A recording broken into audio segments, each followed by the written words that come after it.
Christmas went all through the house. Not a creature was stirring, not even a mouse. The stockings were hung by the chimney with care, in hope that St. Nicholas soon would be there.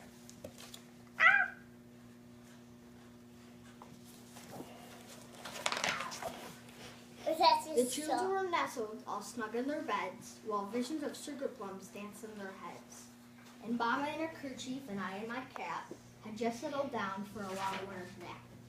When out on the lawn there arose such a clatter, I sprang from the bed to see what was the matter.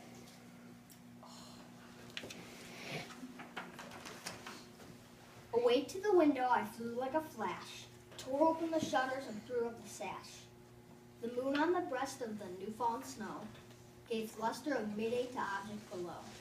When what to my wondering eyes should appear but a miniature sleigh and 8 tiny reindeer. 8 tiny reindeer? Is he the mystery reader? He sure is. He's too small to read. Oh, anybody can be a mystery reader.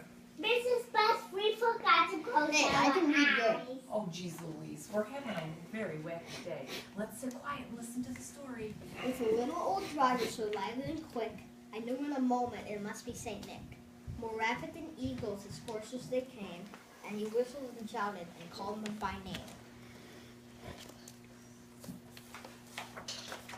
Now Dasher, now Dancer, now Prancer and Vixen, on Comet, on Cupid, on Downer and Blitzen. To the top of the porch, to the top of the wall. Now dash away, all. Dash away, dash away, dash away. But As dry leaves that before the wild hurricane fly, when they met with an obstacle mount to the sky. So up to the housetop the closest they flew, with a sleigh full of toys and St. Nicholas too.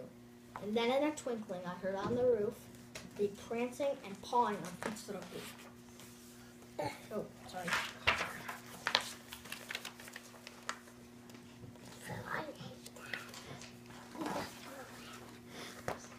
As I drew in my head and was turning around, down the chimney St. Nicholas came with a bound.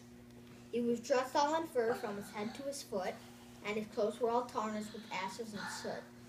A bundle of toys he had just flung on his back, and he looked like a peddler just opening his pack. Why does Sophie have 2 brothers? We'll talk about it in a minute. His eyes how they twinkled, his dimples how merry, his cheeks were like roses, his nose like a cherry. His droll little mouth was drawn up like a bow, and the beard of his chin was as white as the snow.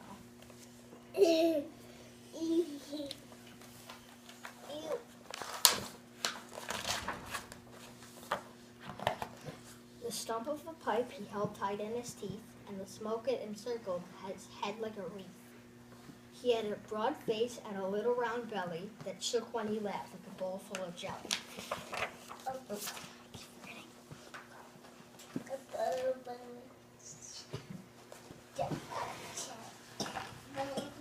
He was chubby and plump, a right jolly old elf, and I laughed when I saw him in spite of myself. I have that book. A wink of his eye and a twist of his head soon gave me to know I had nothing to dread.